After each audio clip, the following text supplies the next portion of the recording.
जी, recording start हो गई है। तो मैम कल जो हमने टॉपिक जो पढ़ा था ना, उस टॉपिक में हमने जो है आर्ट के जो एलिमेंट्स जो थे, आशीष सर ने भी ज्वाइन कर लिया है। आर्ट के जो एलिमेंट्स जो थे ना, मतलब कि किसी भी पेंटिंग को जब बनाते हैं, उसकी शुरुआत करते हैं, तो उसके शुरुआती जो तत्व है ना, जिनको हमें फॉलो करना होता है, वो तत्व हमने पढ़े थे, जिनको हम फॉलो करके एक अच्छी पेंटिंग बना सकते हैं। ठीक है। अब उसी में जो फंडामेंटल्स ऑफ आर्ट है, उसी के अंदर जो है हमारा अगला जो है टॉपिक जो है वो आता है कि कला के जो सिद्धांत या प्रिंसिपल्स ऑफ आर्ट इसको बोल सकते हैं। ठीक है। तो प्रिंसिपल्स ऑफ आर्ट क्या होते हैं? जब हम कोई पेंटिंग बनाते हैं या कोई भी आर्ट वर्क करते हैं, तो उस आर्ट वर्क को करते टाइम जब उसमें हमें कुछ क्वालिटीज मतलब उसमें मेंटेन करनी होती हैं, या एक हाई लेवल पे अपने काम को लेके जाना होता है ना, तो उसके लिए हम कुछ सेट ऑफ रूल्स हैं, जो कि उसके सिद्धांत हैं, जो उसके उसके रूल्स भी बोल सकते हैं इनको। ये इसके सिद्धांत हैं, इसके प्रिंसिपल्स हैं, यानी कि इनको फॉलो करेंगे तो हमारी पेंटिंग की क्वालिटी काफी इंप्रूव होगी जब ये चीजें हम दिखाएंगे। ठीक है। तो इसमें जो है जो है वैसे तो इसका भी वही सिस्टम है कि इसको भी किसी किसी बुक में तो 7 बता दिया जाता है, किसी में 6 बता दिया जाता है। यहाँ पे मैंने 9 इसमें नोट कर रखे हैं, बट मेनली जो ये है 6 ही होते हैं, जैसे 6 एलिमेंट्स होते हैं। और 6 जो है मोस्टली जो है, अगर जो एमसीक्यू टाइप क्वेश्चन आता है, उसमें अगर 6 लिखा है ना, तो आपको उसमें 6 ही लिखना है, तो उसमें आपको 7 या 8 नहीं लिखाना। ठीक है। बट थोड़ा सा समझने के लिए मैंने इसमें 9 अलग अलग जो है, जो एलिमेंट्स, सॉरी, जो आपके प्रिंसिपल्स ऑफ आर्ट हैं, वो मैंने 9 डाले हैं, इसमें 9 डाले हैं। तो उसमें सबसे पहला जो एलिमेंट हमारा आ जाता है ना, वो एलिमेंट है हमारा संतुलन, जिसको बैलेंस बोलते हैं। ठीक है। अब संतुलन क्या है? संतुलन सबसे मेन चीज, तो जब पेंटिंग में हम देखते हैं ना, तो हमें संतुलन ही दिखता है। जैसे फॉर एग्जाम्पल एक ह्यूमन बीइंग है, अगर उसको देखें तो वो एक बिल्कुल संतुलित शेप होती है उसकी।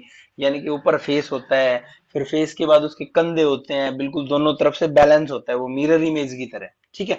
हाथ होते हैं, फिर पैर भी उसी वे में होते हैं। ठीक है।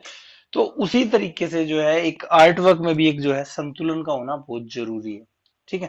और ये संतुलन जो हो जाता है आपकी लाइनों से, या फिर जो शेप हमने यूज किए हैं, या फॉर्म हमने यूज किए हैं, या उसमें शेडिंग की है, या कलर, यानी जो एलिमेंट्स जो पढ़े थे ना हमने, एलिमेंट्स ऑफ आर्ट जो बेसिक कल पढ़े थे, उनकी हेल्प से हम अपनी पेंटिंग के अंदर संतुलन बनाते हैं। ठीक है। और वो संतुलन का मतलब होता है बैलेंस, यानी उस पेंटिंग को बैलेंस करना है, कहीं पे भी मतलब देख के यूं ना लगे कि इधर से ये थोड़ी अलग दिख रही है, तो थोड़ा सा एक पेंटिंग के अंदर बैलेंस होना जरूरी है। अब बैलेंस के कुछ टाइप होते हैं, जो टाइप्स अभी हम देखेंगे। ठीक है। बैलेंस के जो टाइप है वो अभी हम देखेंगे। तो सबसे पहला जो बैलेंस है, वो मैंने पिक्चर में भी डाल रखा है साथ साथ, ताकि इजीली समझ में आ जाए। पहला जो बैलेंस है, वो है हमारा जो है, पहला जो बैलेंस हमारा रहेगा, वो रहेगा,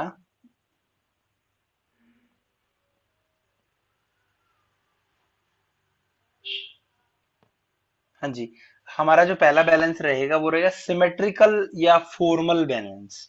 ठीक है।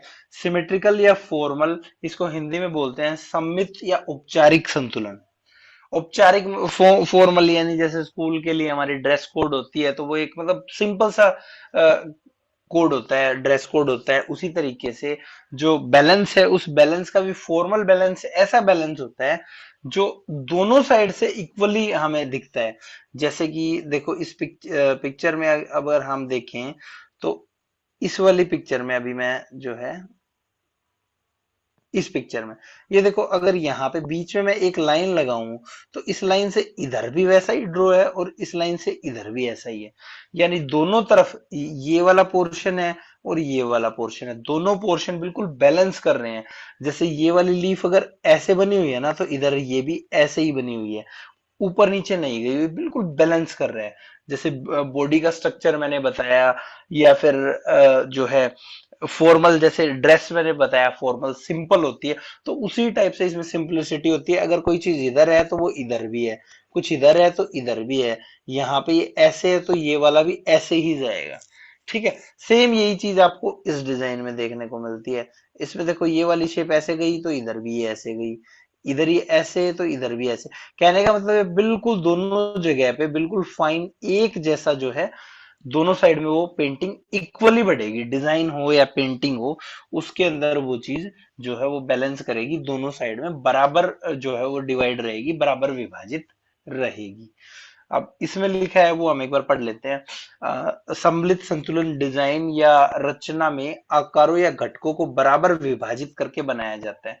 जैसा कि अभी मैंने एक्सप्लेन किया कि सेंटर लाइन है उसे साइड में भी इधर है, और सेंटर लाइन से इधर भी ऐसा ही है, ठीक है। तो इसका मतलब होता है कि बराबर दूरी पर केंद्र रखना, या मतलब एक केंद्र बिंदु, जैसे कि हमने सेंटर यहाँ पे ये इसका सेंटर पॉइंट मानना है, तो उससे उस साइड में भी वैसा ही है, उससे उस साइड में भी वैसा ही। ऐसे ही जब कलर करेंगे तो कलर भी इसी पैटर्न से करेंगे। मान लो इस शेप में ये कलर है तो यही कलर इसमें होगा, और सपोज करो यहाँ पे ये कलर है तो यहाँ पे ये कलर होगा। यहाँ पे मान लो कलर चेंज कर दिया इस वाले पार्ट में तो इधर भी कलर चेंज हो जाएगा। कुछ इस टाइप से ये जो है रहेगा ये बैलेंस, जैसे यहाँ पे है तो यहाँ पे ये कलर रहेगा। कहने का मतलब है दोनों साइड में इक्वली वो चीज बैलेंस करेगी। ये नहीं होगा कि भाई उधर अलग है और इधर अलग है, ठीक है। तो ये हमारा हो गया सिमेट्रिकल बैलेंस। एक सिमेट्री बन रही है दोनों साइड में, इसको नाम से भी क्लियरली ये डिफाइन है, ठीक है। उसके बाद अगला जो हमारा आ जाता है बैलेंस, ठीक है। ये सिमेट्रिकल बैलेंस या सममित या औपचारिक संतुलन का जो है एग्जाम्पल था। उसके बाद अगला जो हमारा आ जाता है वो आता है असीमित संतुलन। अब असीमित संतुलन देखो इसके नाम से ही क्लियर हो रहा है कि इसमें बैलेंस नहीं रहेगा, दोनों साइड में जरूरी नहीं है कि एक जैसा बैलेंस। जैसा पीछे वाले में पिछला जो था हमारा बैलेंस वो सिमेट्रिकल था, तो एक बीच में एक सेंटर लाइन थी और उस लाइन से एक साइड में भी इधर ऐसा ही बना हुआ था, इधर भी ऐसा ही बना हुआ था। बट इसके अंदर देखो ये अलग अलग है। कैसे? ये देखो अगर इसमें बीच में लाइन भी लगा दें, ये बीच में जैसे येलो लाइन दिखाई नहीं दे रही, तो ये बीच में एक लाइन भी लगा दें तो उससे इधर भी अलग पैटर्न बन रहा है और इससे अदर भी अलग है। दोनों साइड में अलग अलग पैटर्न बन रहा है, यानी ना तो इधर का ऐसा है ना इधर का ऐसा, दोनों सेम नहीं है। बट उसके बाद भी जो है डिजाइन तो है हमारा, डिजाइन तो बना हुआ है, सुंदर भी लग रहा है देखने में। बट उसमें बैलेंस जो है वो सिमेट्री नहीं है, एसिमेट्रिकल बैलेंस है, ठीक है। असंतुलन या असममित संतुलन, ठीक है। तो इसमें पिक्चर से ही क्लियरली समझ में आएगा। अब थोड़ा सा इसमें जो लिखा हुआ है वो भी हम देख लेते हैं एक बार। असमान चीजों द्वारा बनाया गया प्रकार का संतुलन होता है। एक बड़ी सामान्य आकृति को एक छोटी अनिश्चित आकृति द्वारा संतुलित किया जाता है। अब ये देखो इधर वाला जो पोर्शन है, ये लाइन अलग है, ठीक है।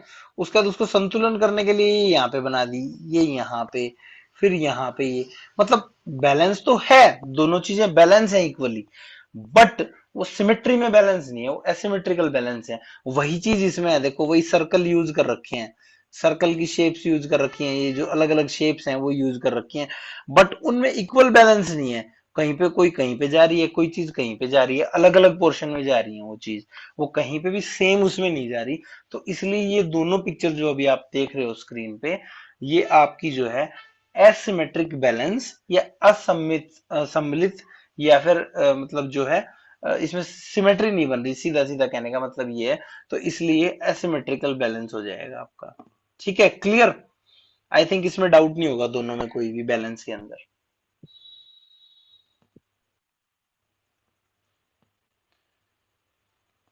उसके बाद नेक्स्ट जो है अगला जो बैलेंस है हमारा, अगला जो आ जाता है वो है केंद्रीय संतुलन या रेडियल बैलेंस, ठीक है। इसमें क्या होता है कि मतलब बैलेंस तो है, बट वो बैलेंस आपका जो है ना सेंटर से आ रहा है। ये देखो सेंटर का एक पॉइंट है, ये सेंटर पे यहाँ पे पॉइंट है, इस पॉइंट से बैलेंस जा रहा है, इधर इधर इधर इधर इधर चारों तरफ इक्वल जा रहा है। बट वो सेंटर से जा रहा है, ना कि एक लाइन से इधर और इधर जा रहा है। ये सेंटर से जा रहा है, यहाँ पे भी ये सेंटर से इधर इधर ऐसे जा रहा है ये बैलेंस, ठीक है।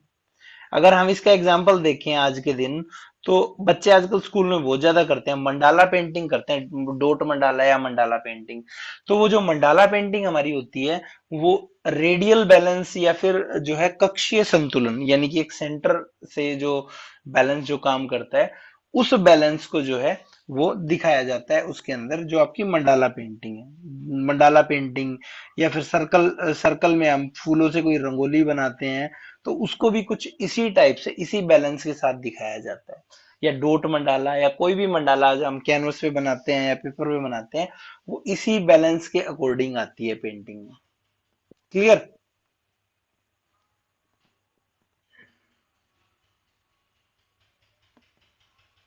जी सर, क्लियर।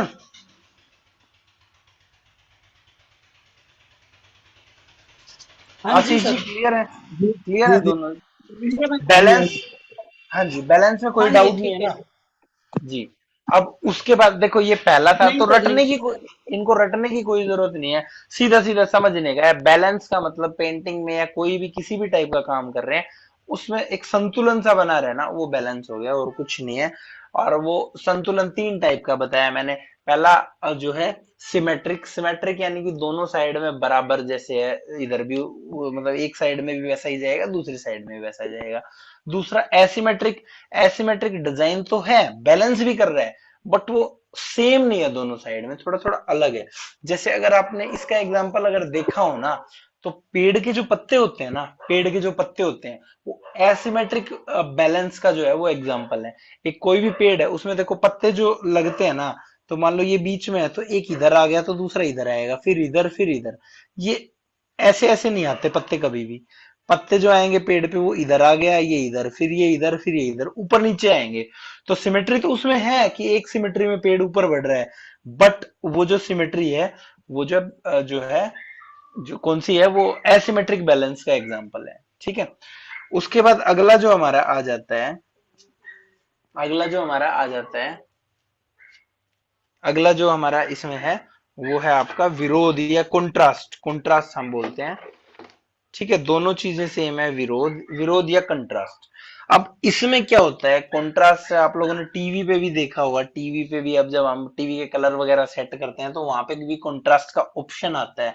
और कंट्रास्ट जब हम बहुत ज्यादा कर देते हैं टीवी की, तो उसमें क्या होता है, कलर जो है ना वो ऐसे हो जाते हैं, हमारी आंखों में चुभने लग जाते हैं। तो जहां पे कंट्रास्ट थोड़ी ज्यादा होगी ना कलर्स में, जैसा कि कल मैंने एक एग्जांपल बताया था, जो कॉम्प्लीमेंट्री कलर है। कॉम्प्लीमेंट्री कलर कौन से होते हैं? कलर व्हील में जो एक दूसरे के सामने है, जैसे पीले रंग का कॉम्प्लीमेंट्री कलर जो है वो ब्लू होगा, नीला। ठीक है। तो वो दोनों कलर अगर हम पेंटिंग में यूज करेंगे पास पास पास पास, तो वो कॉन्ट्रास्ट तो देंगे, बट लेकिन बहुत हाई कॉन्ट्रास्ट देंगे। ठीक है। तो अब जैसे इसमें एग्जांपल भी दे रखा है कि काला और सफेद जो है, ब्लैक और व्हाइट जो है, वो एक दूसरे के बिल्कुल अगेंस्ट है दोनों कलर। ठीक है। उसी टाइप से मैंने अभी येलो का और ब्लू का एग्जांपल दिया है। ठीक है। तो इसको समझने के लिए हम एक बार थोड़ा सा ये पिक्चर, अगले पेज पे पिक्चर्स हैं, वो पिक्चर्स देखेंगे, तो हमें क्लियरली समझ में आ जाएगा। अब देखो, ये जो फर्स्ट जो आप पिक्चर देख रहे हो ना, ये लेडी वाली, इसमें एक लेडीज है, ये जो है, इसमें जो है, देखो कंट्रास्ट कैसा है। अब देखो ऊपर यहाँ पे लिखा भी हुआ है मैंने सेम यही। ठीक है। दिए गए चित्र में उच्च विरोध चित्रकला का एक उदाहरण है। ये जो मैं बात कर रहा हूँ ना, ये इस वाले चित्र की बात कर रहा हूँ। ठीक है। तो इसमें क्या कर रखा है, आदमी या लेडी जो भी है ये, इसको जो है रेड कलर से जो है बीच में दिखाया गया है। और लाल कलर जो है उसका अपोजिट कलर कौन सा होता है, कॉम्प्लीमेंट्री कलर कौन सा होता है, ग्रीन होता है। कल हमने जब कलर व्हील के बारे में देखा था, कॉम्प्लीमेंट्री कलर्स के बारे में डिस्कस किया था, तो हमने उसमें देखा था कि कलर व्हील में अगर लाल कलर यहाँ पे है ना, तो उसके सामने यहाँ पे जो है हरा कलर आ रहा है आमने सामने। तो एक दूसरे के कॉम्प्लीमेंट्री कलर है। वही चीज इस पेंटिंग में, इस वाली पेंटिंग में देखो आपको दिखाई गई है। ठीक है। कैसे? ये देखो बीच में जो मेन ऑब्जेक्ट है हमारा, वो हमने रेड कलर से दिखा दिया, और इसका बैकग्राउंड सारा हमने ये वाला जो है, ये ग्रीन से दिखा दिया। तो दोनों कलर बहुत ज्यादा कॉन्ट्रास्ट ले रहे हैं। ठीक है। दोनों में जो कॉन्ट्रास्ट है वो बहुत ज्यादा है। तो उस वजह से क्या हो रहा है कि मतलब कलर्स का जो है एक दूसरे के साथ विरोध यहाँ पे जो है पैदा हो रहा है, और आदमी को ऊर्जा और भावना जो है वो प्रदान करता है। इसमें जो पिक्चर है, इसमें जो है मतलब कि उसको हाईलाइट करता है, दोनों कलर्स जब एक दूसरे के कॉन्ट्रास्ट में होंगे तो। ठीक है। तो ये जो एग्जांपल है ना, जो अभी हमने ये वाला देखा, ये हाई कॉन्ट्रास्ट का एग्जांपल है, हाई कॉन्ट्रास्ट। ठीक है। हाई कंट्रास्ट का जो है एग्जाम्पल है। उसके बाद दूसरी पिक्चर जो हम देख रहे हैं, ये वाली पिक्चर, ये कौन सी पेंटिंग है? इस पेंटिंग का नाम आपने शायद सुना हो, इस पेंटिंग का नाम काफी फेमस पेंटिंग है, इम्प्रेशनिज्म की पेंटिंग है। ये जो पेंटिंग अभी आप देख रहे हो स्क्रीन पे, मैंने बड़ी जो कर रखी है ये वाली, ये पेंटिंग जो है इम्प्रेशनिज्म जो है, ठीक है, उसकी मेन पेंटिंग है।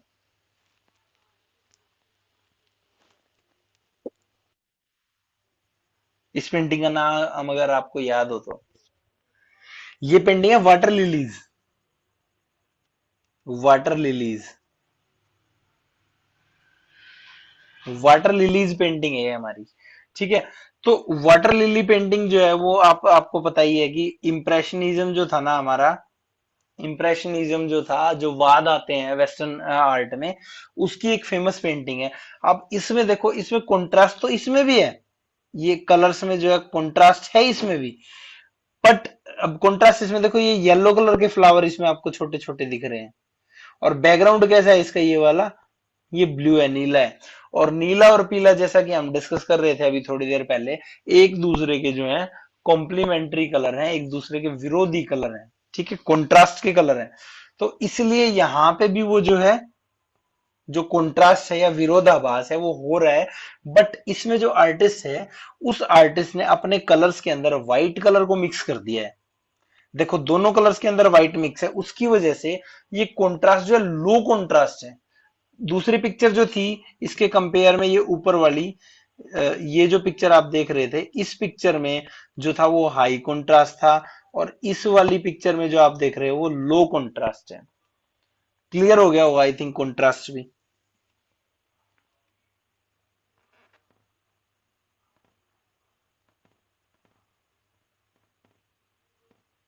उसके बाद अगला जो है ना, अगला जो हमारा है, अगला जो इसका जो प्रिंसिपल है, अगला प्रिंसिपल ऑफ आर्ट, अगला जो सिद्धांत है, वो क्या है? वो हमारा है विविधता, वैरायटी, विविधता या वैरायटी, ठीक है। इंग्लिश में वैरायटी बोल देते हैं और हिंदी में इसको विविधता बोल देते हैं।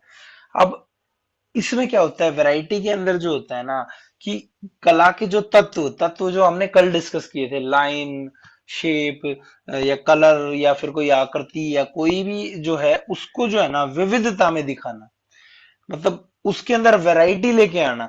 जैसे इसके अंदर, इस पिक्चर के अंदर हम देखें, ये पिक्चर अभी हम जो देख रहे हैं, इसके अंदर अगर हम लाइन का ही एग्जांपल लेना, तो ये देखो यहाँ पे अलग टाइप की लाइन यूज कर रखी है, ये अलग टाइप की लाइन है, ठीक है ये सारी लाइन ही, देखो ये भी लाइन है, ये भी लाइन है, ये भी लाइन यहाँ पे दिख रही है, सारी अलग अलग लाइन है। और ये लाइंस के जो टाइप्स हैं वो डिफरेंट डिफरेंट टाइप्स हैं, सारे लाइंस के अलग अलग टाइप्स हैं। अगर लाइन के प्रोस्पेक्टिव में भी इसको हम देखें, तो लाइन के प्रोस्पेक्टिव में भी जो है हमारी क्या है, लाइन के पर्सपेक्टिव में भी इसमें आपको विविधता या वैरायटी देखने को मिलती है इस पिक्चर के अंदर। उसके बाद अगर हम कलर का उठाएं, तो कलर का भी देखो इसमें जो है, जो कॉम्प्लीमेंट्री कलर अभी जो हमने पिछली पेंटिंग में किए है, देखो ग्रीन, और ये जो उसके अपोजिट कलर है रेड है, वो दोनों वो कलर भी देखने को मिलते हैं। उसके बाद इसके अंदर अगर हम देखें, तो इसके अंदर मैंने आपको कल बताया था कि जब एक ही कलर को लाइट और डार्क कलर करके यूज करते हैं, तो उसको मोनोक्रोमेटिक कलर कर बोलते हैं। तो इसमें देखो मोनोक्रोमेटिक कलर भी दिखाए गए हैं, तो यहाँ पे भी आपको विविधता, वैरायटी देखने को मिलती है, ठीक है। उसके बाद अगर हम इसकी शेप्स को देखें, तो शेप्स हैं, वो शेप्स भी अलग हो गई हैं लाइन की वजह से। उसके बाद अगर हम इसमें जो फिगर्स वगैरह जो भी बनी हुई हैं वो देखें, तो कुछ ह्यूमन की फिगर्स हैं, कुछ जानवर की फिगर हैं, कुछ कोई फिगर है। तो उसमें इस पूरी पेंटिंग में उस वजह से जो है आपकी जो है एक वैरायटी देखने को मिलती है। इसमें देखो आपको जो है पेड़ भी दिखाई दे रहा है, इसके अंदर आपको जो है पेड़ के साथ साथ जो है ह्यूमन के करेक्टर, आदमी वगैरह हैं वो भी दिखाई दे रहे हैं। पीछे घर भी हैं, घर में देखो सारी शेप यूज की गई हैं, सर्कल भी है, ट्रायंगल भी है, और जो जितने भी शेप कल हमने डिस्कस की थी, वो देखो इसमें शेप्स में भी वैरायटी है सारी।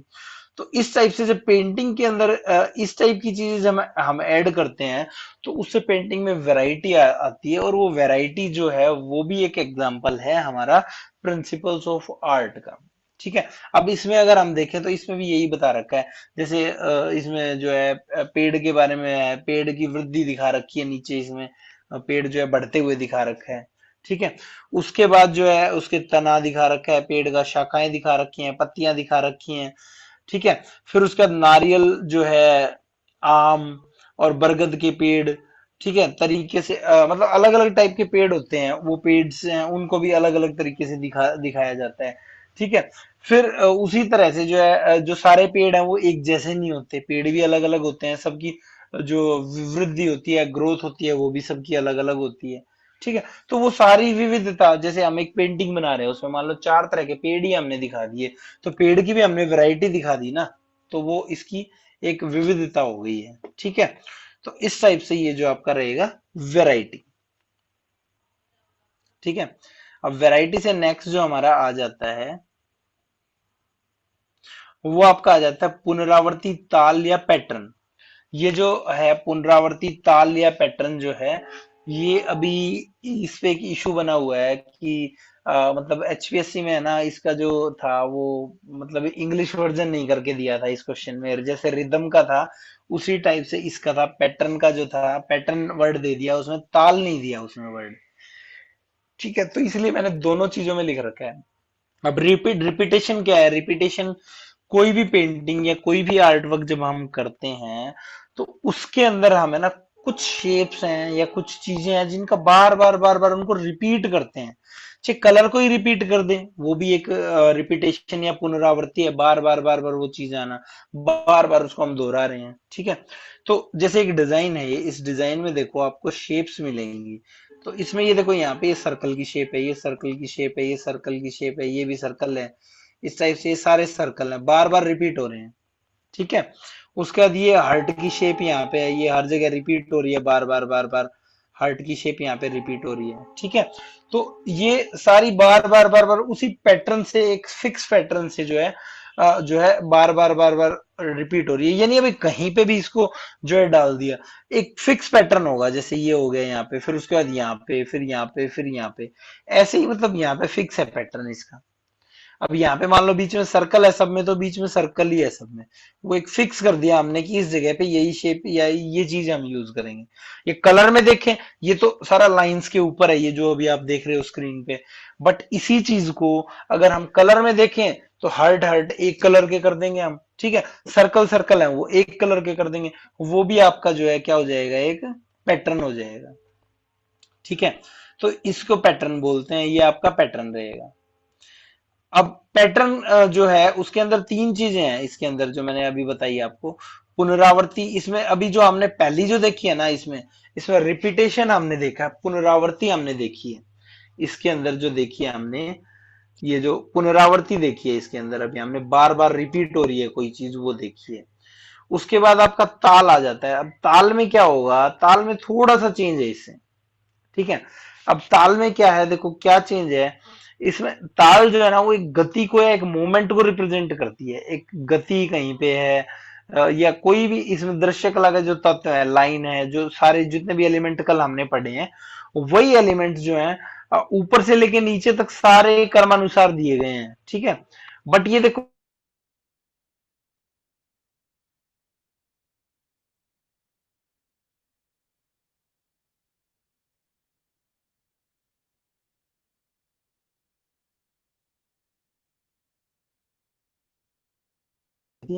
उस टाइप से म्यूजिकल फॉर्म में रिपीट हो रही है लाइन सारी। ठीक है।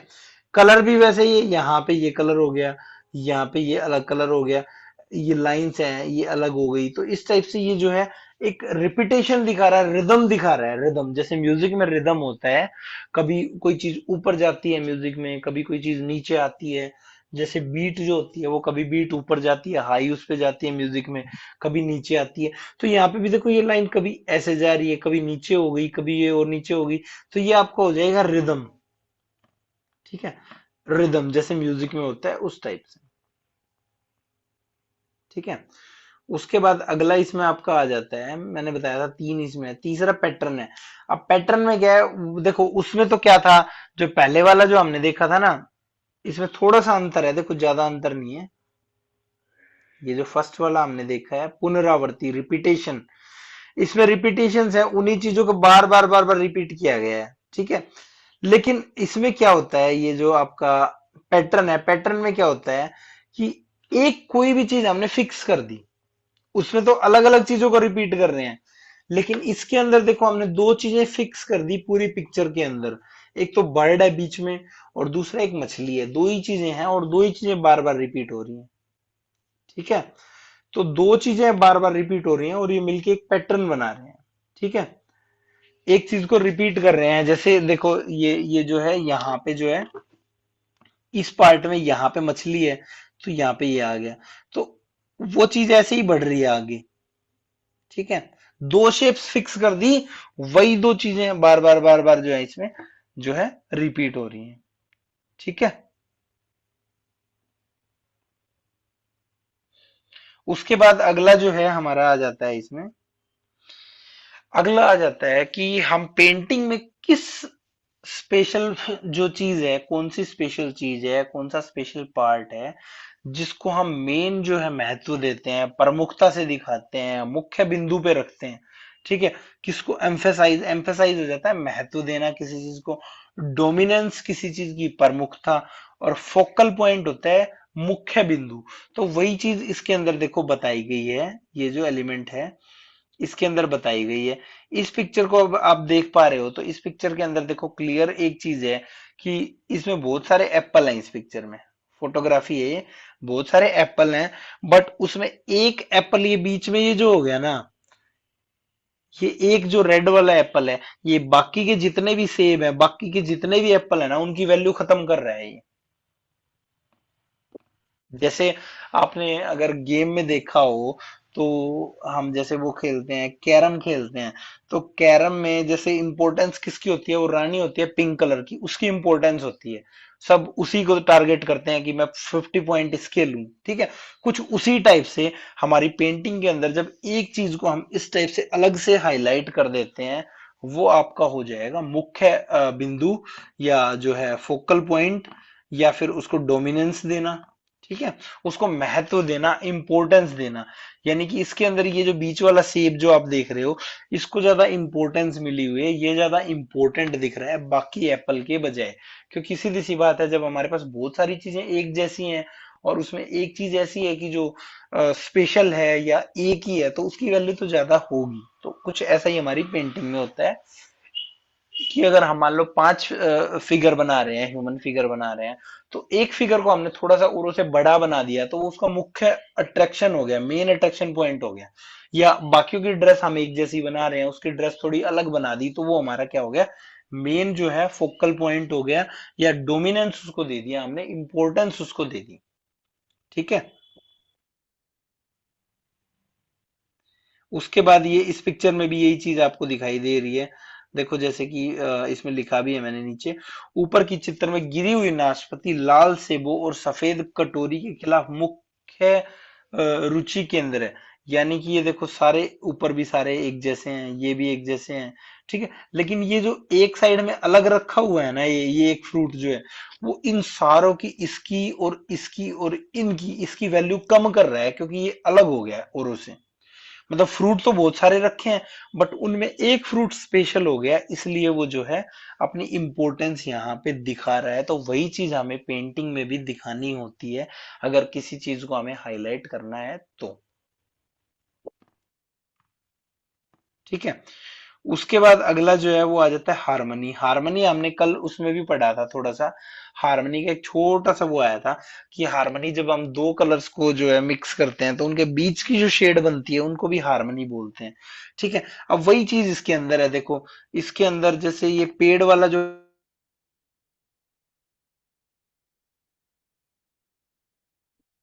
आई गई है, ठीक है, इस टाइप से।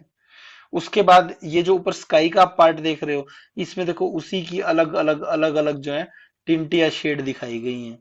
ऐसे ही इस पार्ट में अगर हम देखें, तो यहाँ से डार्क है, ये लाइट है, लाइट है, लाइट है, ये लाइट है। इधर इस पोर्शन में भी ऐसे ही, यहाँ से डार्क, लाइट, लाइट, लाइट।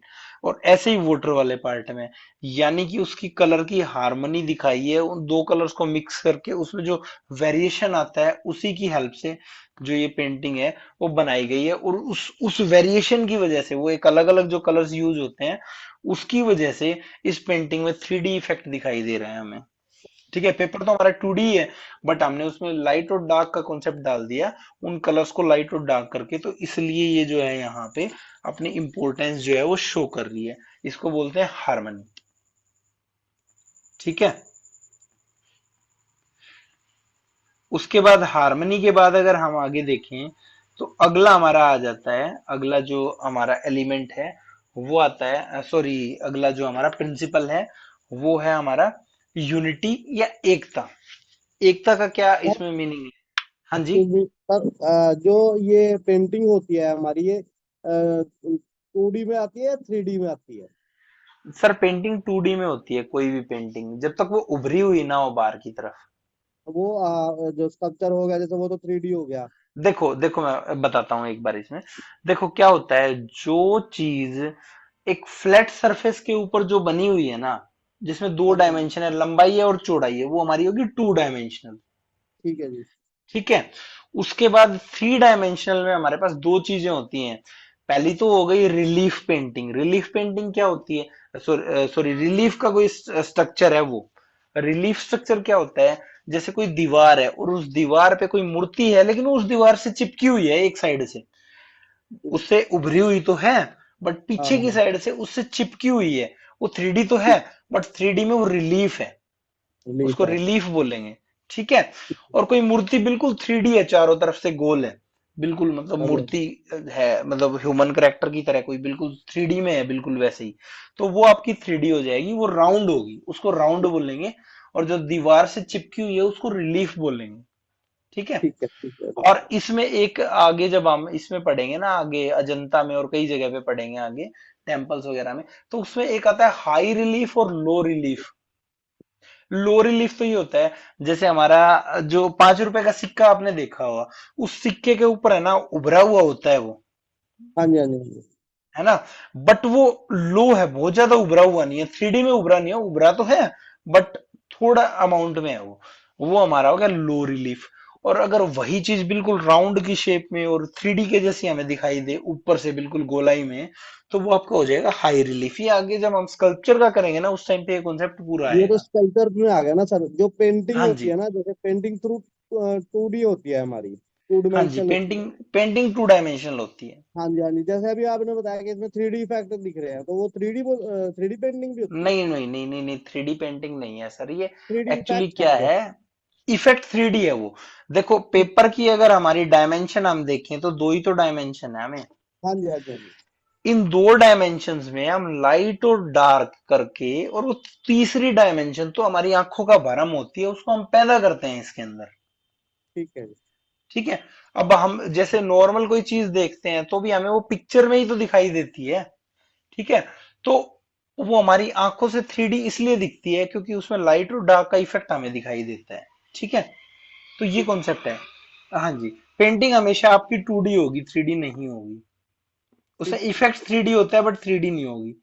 अब ठीक। इसमें एकता में क्या है, देखो एकता में क्या होता है, मिलती जुलती जो चीजें हैं सेम सेम है, वही चीजें जो हैं वो अलग अलग उसमें दिखाई जाती हैं पिक्चर के अंदर, बट वो उस पेंटिंग के अंदर एक यूनिटी को जो है एक एकता को दिखाते हैं। जैसे कि क्या है, अब इसमें अगर देखें हम, तो इसमें देखो आपने नाव दिख रही होंगी इसके अंदर, 3 नाव है, अलग अलग 3 नाव आपको दिखाई दे रही हैं। तो वो नाव जो है वो इसका मेन अट्रैक्शन है इस पेंटिंग का। बट वो नाव जो है, किसी कोई पास की नाव है वो तो थोड़ी बड़ी बना रखी है साइज में, थोड़ी दूर की है तो थोड़ी छोटी है, और जो बिल्कुल ही दूर की है वो बिल्कुल छोटी कर रखी है। हालांकि तो इसमें क्या हो गया, पर्सपेक्टिव को यूज किया है, पर्सपेक्टिव को ठीक है। यूज ठीक। करके और उस चीज को छोटा बड़ा कर दिया, बट है तो यूनिटी ना इसके अंदर, कि हाँ जी, हाँ जी, नाव हाँ जी। आपकी यहाँ पे भी है, यहाँ पे भी है और यहाँ पे भी है, दिखा तो इसमें ये यूनिटी ही रहे हैं ना। ठीक है, ठीक है। तो इसमें यूनिटी क्या होती है, हार्मोनी की एक तत्व है, और जो वो पूर्णता की भावना को पैदा करता है। ठीक है, जैसे कि इसमें ये 3 अलग अलग बोट हैं, 3 अलग अलग जो जो ये नाव है, ये एक इसमें पूर्णता की जो भावना है उसको पैदा कर रहे हैं। ठीक है, इस टाइप से। उसके बाद अगला जो हमारा आ जाता है वो आ जाता है अनुपात। आई थिंक लास्ट है ये। अगला हमारा आ जाता है अनुपात। अब अनुपात क्या होता है? अनुपात होता है रेशो। और रेशो क्या होता है? जैसे हमारी एक बॉडी स्ट्रक्चर अगर हम कहीं पे ड्रॉ करते हैं, बनाते हैं, तो उसका एक फिक्स वो है भाई, 7 सर्कल में ये होगा। जो इसका फेस है वो एक एक सर्कल अगर हमारा फेस है, तो पूरी बॉडी 7 8 सर्कल में कैसे इस टाइप से मतलब दिखाई जाती है, ठीक है। तो उसी टाइप से एक रेशो होता है या एक प्रोपोर्शन होता है, उसी प्रोपोर्शन में हमारी पूरी पेंटिंग जो है वो काम करती है। जैसे पास का पेड़ है वो बड़ा बनाना है, दूर का पेड़ है वो छोटा बनाना है। अब ये ह्यूमन बीइंग है, ये जो आदमी है मछली पकड़ते हुए, ये यहाँ पे इतना छोटा दिखा रखा है, ठीक है। तो ये इस चीज के कंपेयर में इसकी ये जो है यहाँ पे दिखाई दे रही है, ये जो पार्ट है, ठीक है। तो उसको हमें अपनी पेंटिंग में पर्सपेक्टिव को भी डालना, पर्सपेक्टिव या ये जो आपका प्रोपोर्शन या अनुपात जो है उसको डालना बहुत जरूरी है। अब सपोज करो हमारा पुल तो छोटा हमने बना दिया और ये आदमी हमने यहां तक दिखा दिया, तो क्या इसमें पर्सपेक्टिव होगा? क्या ये पेंटिंग मतलब सारे सिद्धांतों को फॉलो करेगी? नहीं करेगी, क्योंकि उसकी हाइट हमने बड़ी कर दी, ठीक है। तो इसलिए पेंटिंग के अंदर सारी चीजों को दिखाना, कैसे दिखाना है, कौन सी छोटी दिखानी है, कौन सी बड़ी दिखानी है, वो चीजें बहुत जरूरी है दिखानी। तो ये आपका हो गया जो है, ये जो था आपका, ये आपका अनुपात था, प्रोपोर्शन, ठीक है। अब इसमें नीचे देखो मैंने लिख भी रखा है, मतलब ऊपर दिए गए चित्र में मछुआरे और नदी के किनारे के दृश्य के बीच का अनुपात महत्वपूर्ण है। महत्वपूर्ण है क्योंकि अगर मछुआरे को हमने बड़ा दिखा दिया, तो वो नदी जो है उसके कंपेयर में बहुत बड़ा दिखाई देगा, या फिर ये पुल बना हुआ है उस पुल के कंपेयर में बहुत बड़ा दिखाई देगा। तो इसलिए जब हम कोई भी आर्ट वर्क या कोई भी पेंटिंग का कोई भी वर्क करते हैं, तो उसमें ये जो हमारे सिद्धांत हैं, जैसे एलिमेंट्स जो थे उनको भी फॉलो करना है, और ये जो सिद्धांत या प्रिंसिपल्स हैं इनको भी फॉलो करना है। जब इन दोनों चीजों को मिला के जब हम अपनी पेंटिंग में फॉलो करेंगे, तो हमारी पेंटिंग परफेक्टली बनेगी, अच्छे से बनेगी, ठीक है। ठीक है। तो ये थे आज के आपके जो है प्रिंसिपल्स ऑफ आर्ट।